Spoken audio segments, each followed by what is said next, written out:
Hey folks, and welcome to another video from aplanetruth.info. Today I'm starting a new series. It's called Odd Watching Geoengineering, and odd means omissions, distortions, and deceptions, because so much is being omitted from the truth movement in geoengineering and chemtrails. We need to start talking about this. And I want to give a huge shout out to Weather Wars 101. It was just a few months ago I started looking into their site and just found so much information. I've been following geoengineering since 2005, and this was all new information for me, so thank you very much.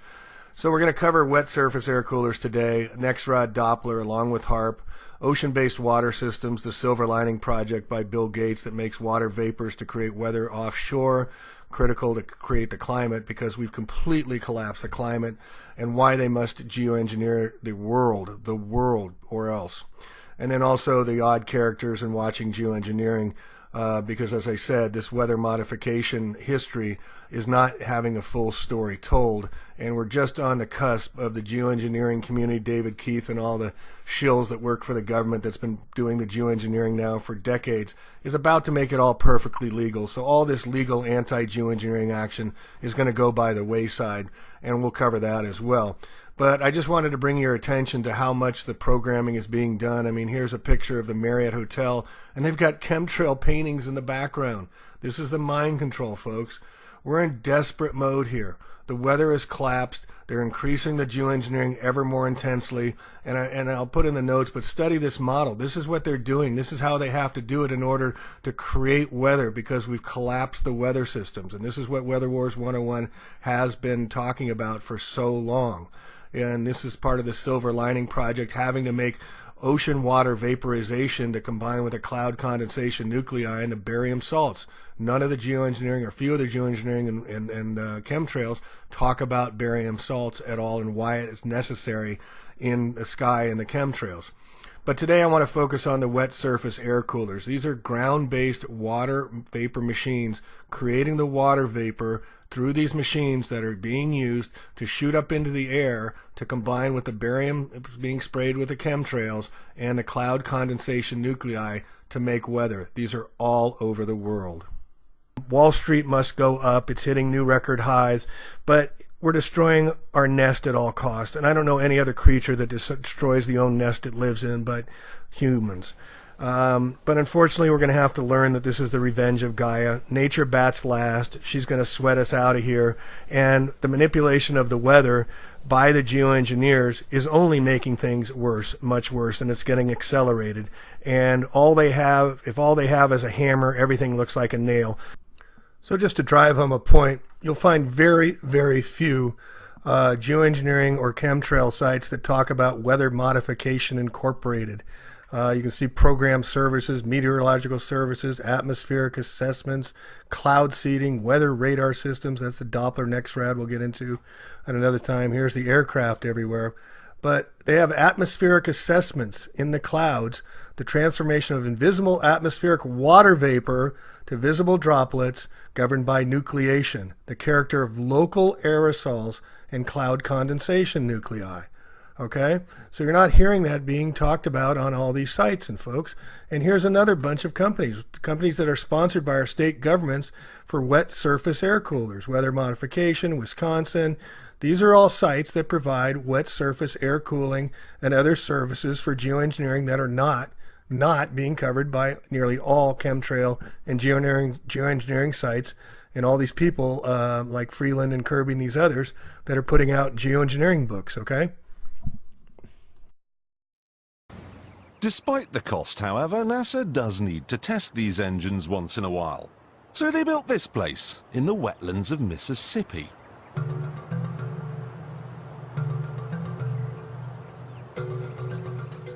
This gave them an imaginary boundary line, and anyone living on the inside of it was offered a simple choice. Stay, and you'll never hear another television program as long as you live. Or take the NASA shilling and get out. No one stayed, and NASA ended up with exactly what it wanted. 125,000 acres of nothing.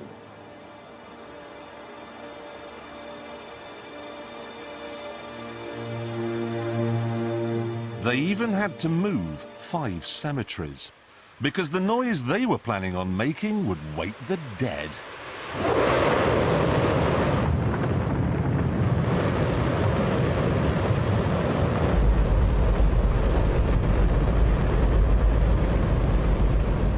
Don't worry if you can't hear what I'm saying. I couldn't even hear myself. This is the loudest sound you could possibly conceive. And, as it turns out, the cleanest.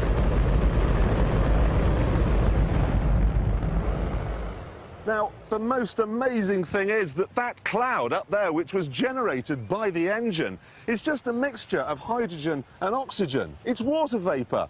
And in about an hour's time, someone in Mississippi is going to get wet washing. It will actually rain.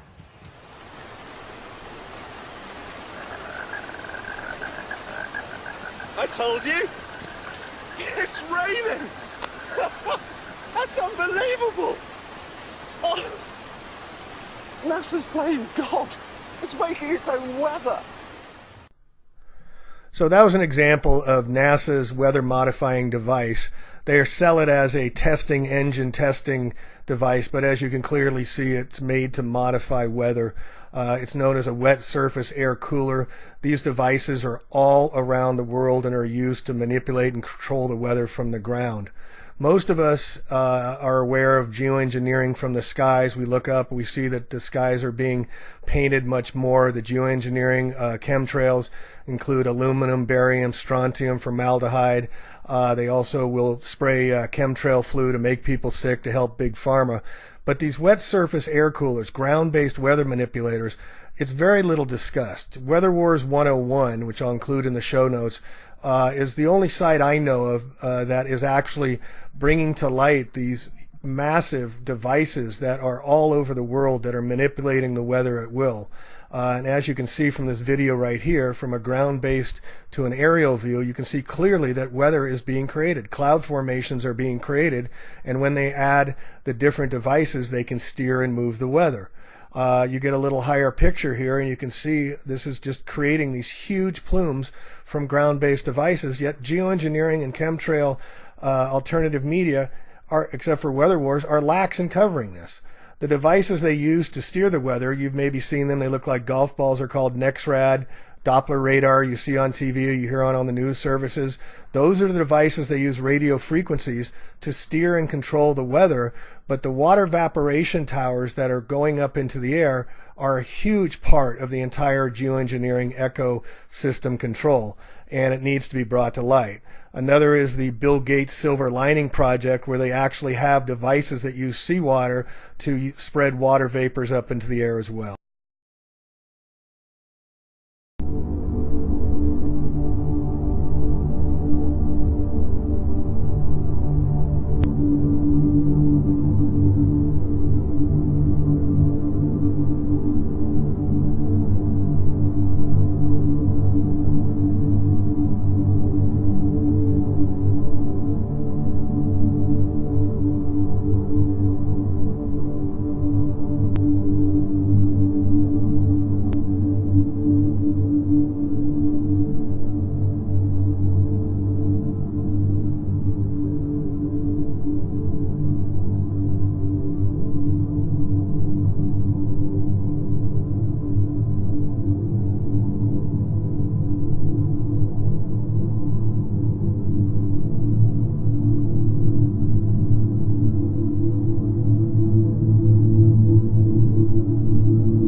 actually have a storm, and we've had some giant storms in the last few years. They're all man-made, and at the center of them you will find a NEXRAD tower. So what is NEXRAD? It's a form of radar. It's the new form of radar. It's Doppler-based. And the two things that weather war brings us in terms of new knowledge are the fact that these NEXRAD towers are in the very eye of these man-made storms. So that's clue number one. And clue number two, which actually goes backward in this unfolding that I'm giving you, is that we have an abundance of power plants all over the world today, not just all over the country.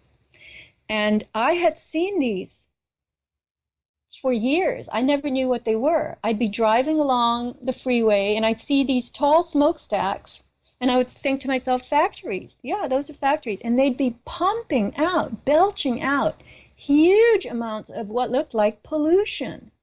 Huge amounts of gray smoke, white smoke. And I'd think to myself, wow, that is a busy factory. What does it make? And I would think, why aren't people screaming about this ugly stuff that's pouring out of these chimneys? And I found out later from Weather War that those are not factories. They're power plants. And what they are releasing into the atmosphere is millions and millions and millions of gallons of steam.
So this is a technology called WSAC, Wet Surface Air Cooler.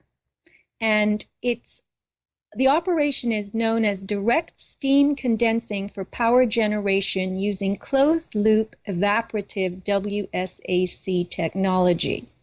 So these power plants are using water to create, again, on the surface electricity, but they're releasing huge, huge quantities of steam into the atmosphere. Yep. And this is the source of the water vapor for chemtrails. Now, I was staggered when I learned this. And when you see these things working at night, it's not that there's a night shift going on in factories because it's such a busy industry for whatever they're making. It's because this is the time when people are least likely to notice. And there are areas, if you look at Google Maps and you look for power plants in various cities, you'll see how they're all clustered together. In the Midwest, where they have tons of these storms and chemtrails, you will see sometimes huge power plants within a few blocks of one another. There will be 3 or 4 of them with the tall chimneys. And Weather War wrote me an email in which he said, they tell us to turn off the water while toothbrushing, but meanwhile a water system traverses this country that produces enough vapor to drive a global artificial weather system. Yep. Just another spectacular example of the hoodwinking of the human species.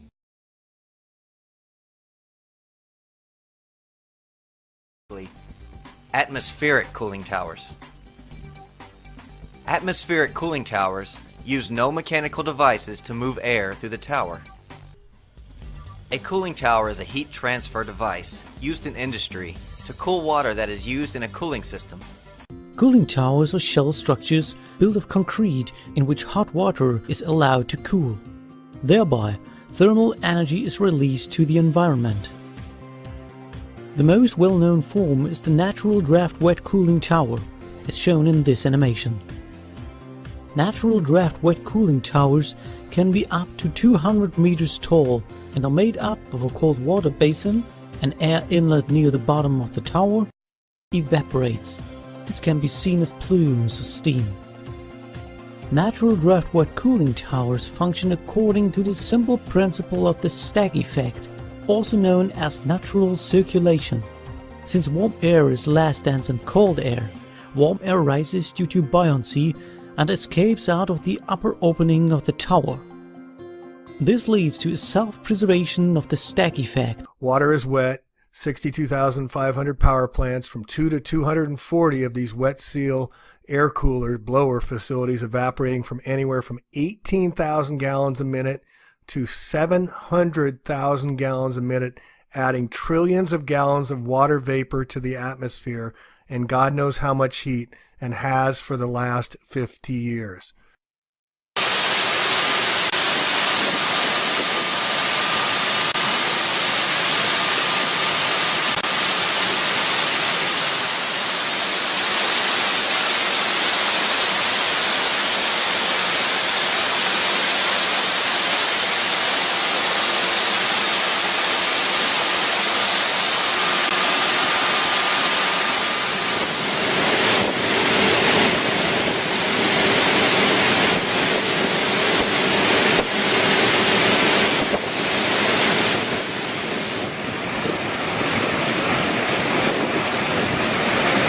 Very important to understand, 18,000 gallons or 700,000 gallons a minute, adding trillions of gallons of water vapor.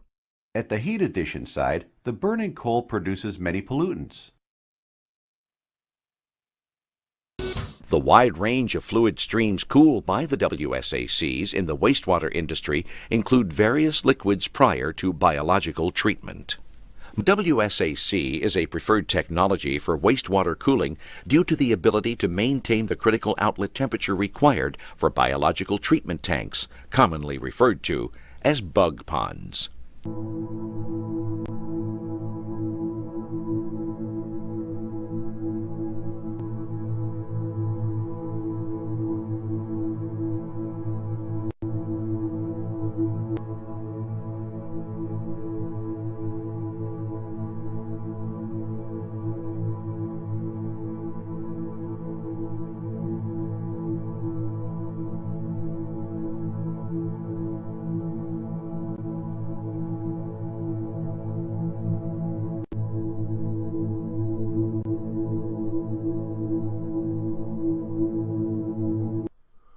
Water surface air coolers are all over the world and come in many sizes and many shapes. You've seen them in the nuclear power plants, and you've seen them in some of the industrial complexes, and they're all being used to manipulate the weather around the world, since we do not have any more normal weather, nor have we had normal atmospheric nature's weather for over a couple decades at least, which I'll get into in a little bit. So as you can see from these images, not only are they using tons and tons of water to create water vapor while telling us we're in a water drought, but they're also using effluents from our waste to spread up into the air, along with all the other coal and crap that goes through these machines that are all, as I said, are all around the world.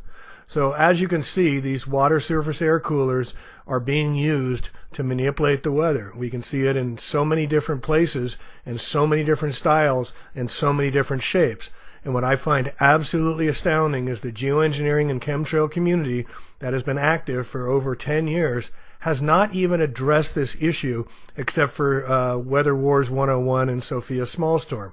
So this is a whole new avenue for geoengineering and for the chemtrail activists to get involved with and start discussing how wet surface air coolers, WSAC, are a huge part in the entire weather manipulation closed loop system, using chemtrails, barium salt to activate the clouds so the water vapors can interact, and then the NEXRAD, Doppler, HARP facilities, radio frequencies to steer the weather. And here you can see it's like the Home Depot of water surface air coolers. That's how prevalent these all are. The heated up water from the condenser outlet is sprayed in the cooling tower, which induces a natural air draft and the sprayed water loses heat. This is how a colder liquid is always provided at the condenser inlet. So its critical part of the operation is that water, when it's released from these cooling towers, is some 10 to 15 to even 20 degrees cooler than it is at ambient temperature on ground level. This is an example using a simple ice inside a water chest and a blower to show how water can be cooled using air over a cooler surface. This helps cool the air to create rainwater above in the skies. The amazing thing is that that cloud up there, which was generated by the engine, is just a mixture of hydrogen and oxygen. It's water vapor. And in about an hour's time, someone in Mississippi is going to get wet washing. It will actually rain. It's raining! That's unbelievable! Oh, NASA's playing God. It's making its own weather.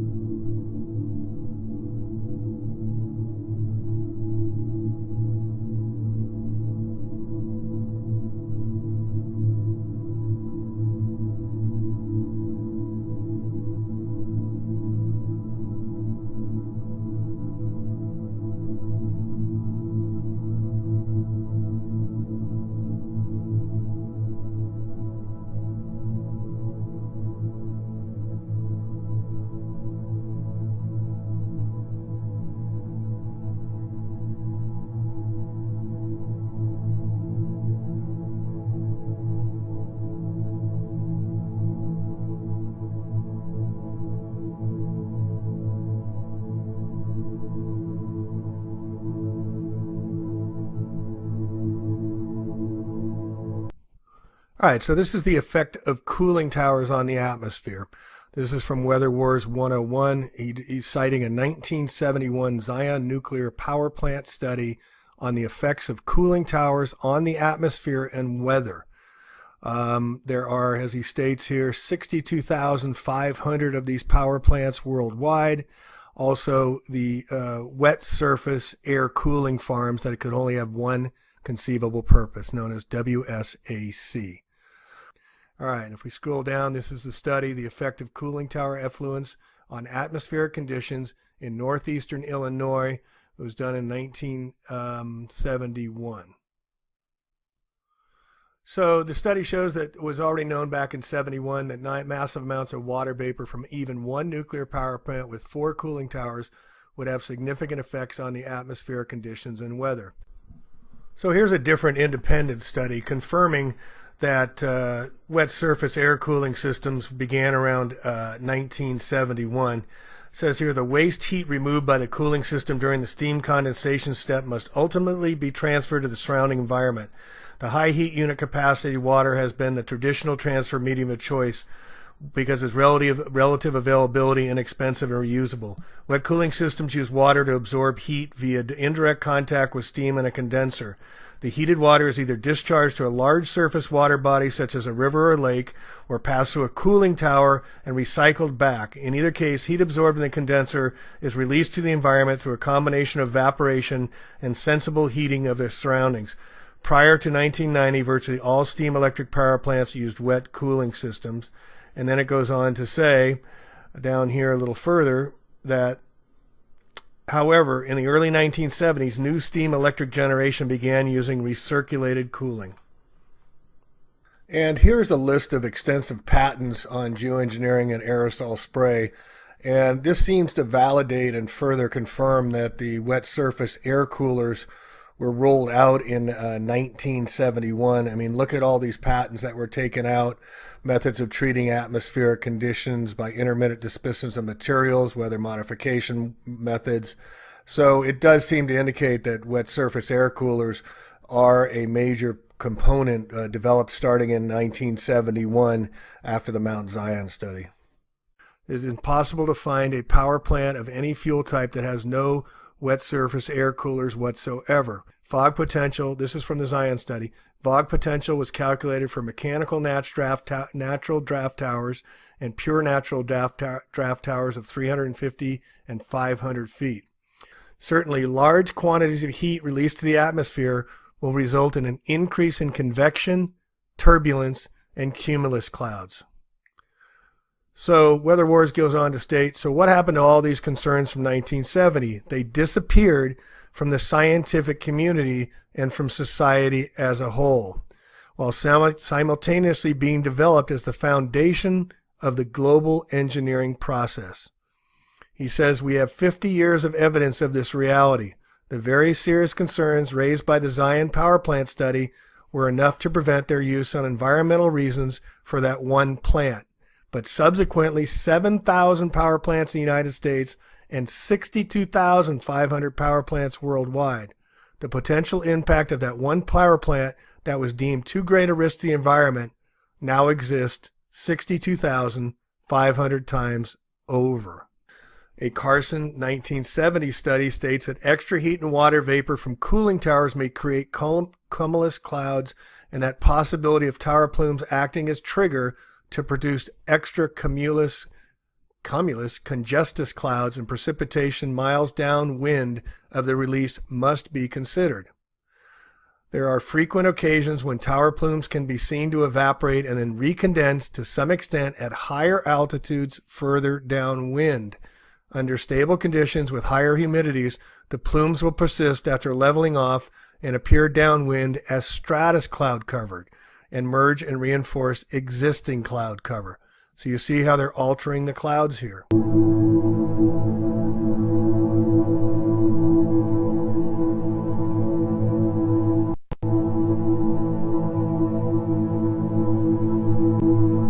So here's how it works.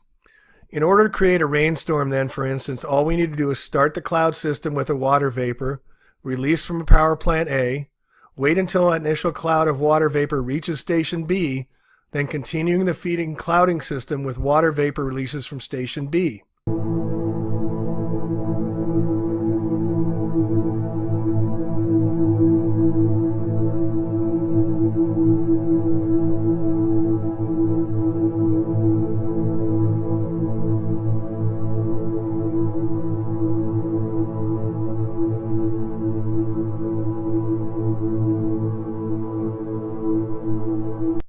Wait until that more developed cloud system reaches station C, then continue feeding the cloud system with water vapor releases, and so on until the system reaches saturation and drops the accumulated water vapor as rain.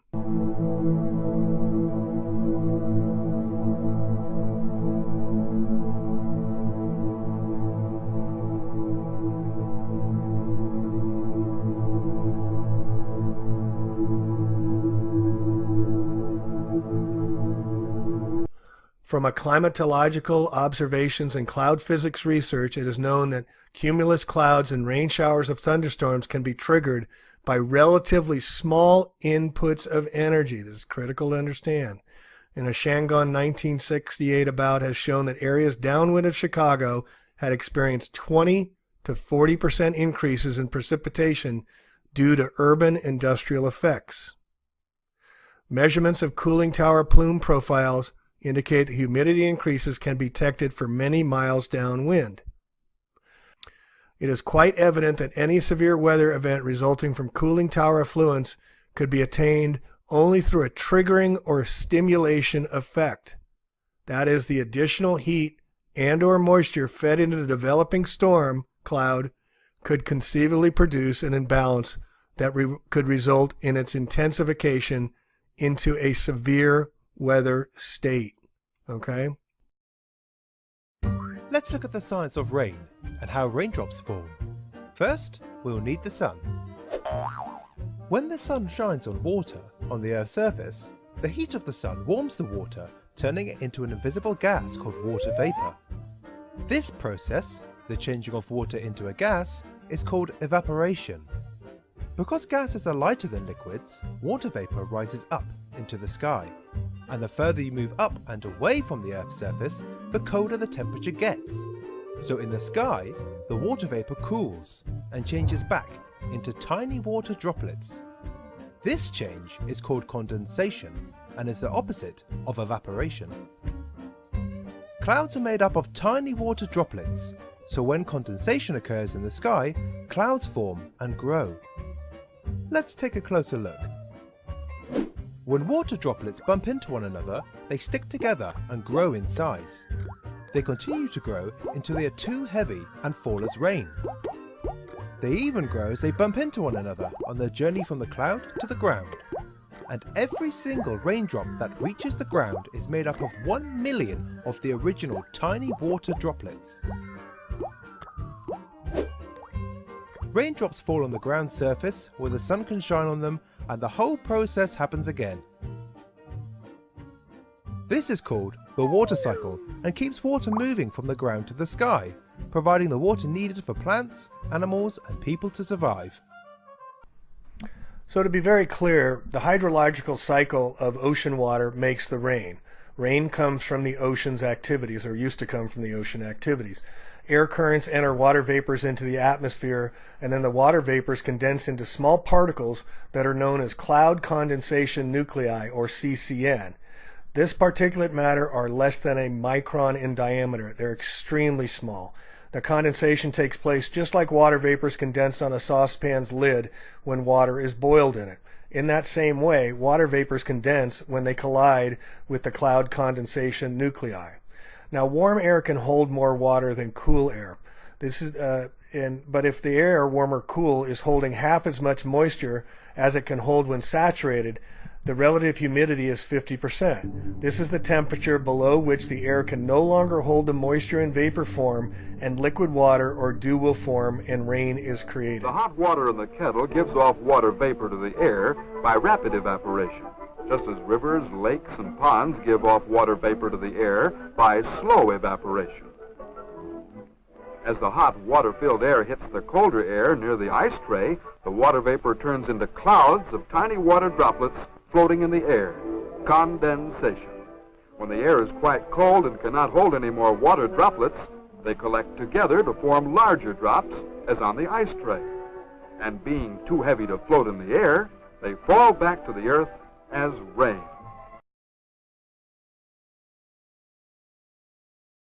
Dane Wigington at Geoengineering Watch and Weather Wars have got into a pissing match in a big way about these water cooling towers, and this is what Dane Wigington at Geoengineering Watch has to say about these cooling towers. Sophia, this is Sophia Smallstorm, on a Red Ice Radio interview about the cooling towers, Dane sent her a note and said, "I had your recent interview with Red Ice sent to me. Just wanted to give you an FYI. Well, Dane also goes on to say that he worked on cooling towers 30 years ago down in Daggett Valley. Apparently, according to his brother, he was a subcontractor for Bechtel working on electrical solar panels and would not have had any information, or if he did, it would have been secondhand from the architects and the engineers. But he was not an engineer. He was not a designer. Yet he goes on to claim that he was an expert on these cooling towers and can assure us that if we do the math, that this cannot be possibly true, though massive, massive amount of evidence is showing us otherwise. So just to button this up, this is just Google searching nuclear power plant water vaporization, water modification, and vapor generator for weather modification. This document is easily online on Google. Anyone can search it. Anyone can find out about wet surface air cooling towers being used all over the world. So why Mr. Wigington cannot find for himself, who's been studying intimately, has intimate knowledge of water cooling towers as patent, or many of the others, is beyond my ability to comprehend at this point.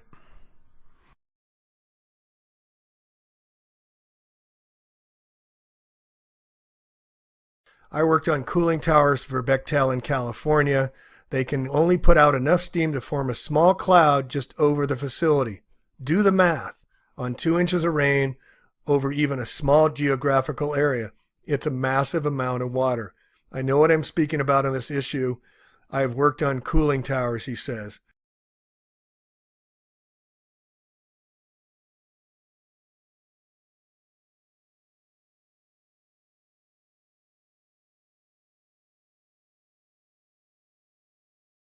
Well, that's all I got for now. This has been quite a journey learning about this. I thought I understood geoengineering, but I found that you've got to check your sources, and you can't just trust a single source for anything. Do your homework. Research for yourself. I'll put show notes in here. But please look into wet surface air coolers. Look into NexRad. Look into barium salts. You'll see. And hopefully this video has helped put together for those with a little more advanced knowledge on geoengineering. They add in this full system, complete system managed from the clouds using the salts and the aluminums to interact with the cloud vapors from the massive machines that are everywhere and portable and highly easily produced. Look at how much massive weather they have to manipulate. They do it for decades now, folks. We're just waking up to that. How scary, how exciting, how fun, how horrifying for our children. We have to wake up now. I'm not sure we can change any of this, but waking up is the first part of any journey. And if you want to go in the comment sections, I'll leave them open, be civil, but please put this together. You're not going to get it from these alternative websites. Think for yourself. And here's some NASA strategy, NASA being their own entity of a corporation. They have war strategies. This is from a gentleman named Bushnell, Dennis Bushnell, in 2005, I believe, and it's his slideshow presentation talking about how they look at the future. And did you know NASA was a military operation, part of the Department of Defense? They had all the bigwigs at this presentation with the chief grand poobah of NASA for never a straight answer that we are funding with our tax dollars right and left. And what they talk about is aerosol spray applications in the micron dust dyes. Dust mechanically bores into lung tissues and it executes. They talk about existing biocalamity Venezuelan equine encephalitis. They talk about it being just totally legal so we can get away with anything. This is NASA, folks. Let's change the culture by changing our minds and educating ourselves and getting grounded that we are being polluted from so many different directions, but they have to alter the weather, because if it collapses, it's over for all of us. So we need to probably let it collapse in itself, but given the way they are going about things, they'll do it for us, and all we can do is say our prayers to all and take care of our children and the animals and the trees that are suffering and dying right now, and speak out, share this video. I know it's long, break it into parts, I'll break it into chapters, and just speak your truth where you can, when you can. I have some books for sale. If you need a deal, let me know. But please, this is the most important topic of all our lifetimes. The only one you can truly trust in this is yourself and others on the cyber world. But in your community, if you can get a few, more and more people are waking up, especially the kids. I'm finding the 20 and 30 somethings are much more receptive to these conversations now. So let's educate them with the new knowledge. Keep moving forward, onward. Keep our chin up. This is the greatest fight of our lifetimes. And thank you for all the support you've given over time. And please speak out and let your voice be heard. Take care, and we'll catch you on the next video, Doc.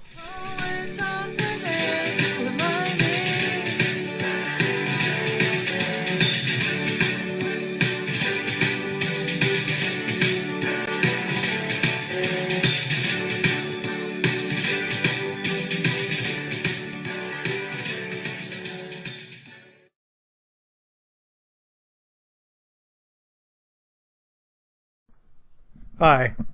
This book, Geoengineering, aka Chemtrails and Humanity's Sixth Great Extinction Event, is one of the most important books you will ever read. For over 40 years, governments, military, and private corporations have been spraying our skies with heavy metal toxins and nanoparticulate matter without public disclosure or input. You may recognize the name chemtrails to describe the aerosol spraying applications airplanes are using as dispersants over us all. Other terms you may know are climate weather modification and geoengineering. This book is meant to provide the reader with an up-to-date overall review of all geoengineering, weather, and bioengineering applications being used above our heads in nearly every country of the world. You will learn in this book what is going on with the extreme heating and melting of the Arctic tundra, resulting in the mass release of formerly trapped methane gases over 1 million years, which is now causing humanity's sixth great extinction event. This book can be purchased through links in the show notes below. It is offered in both color and black and white copies.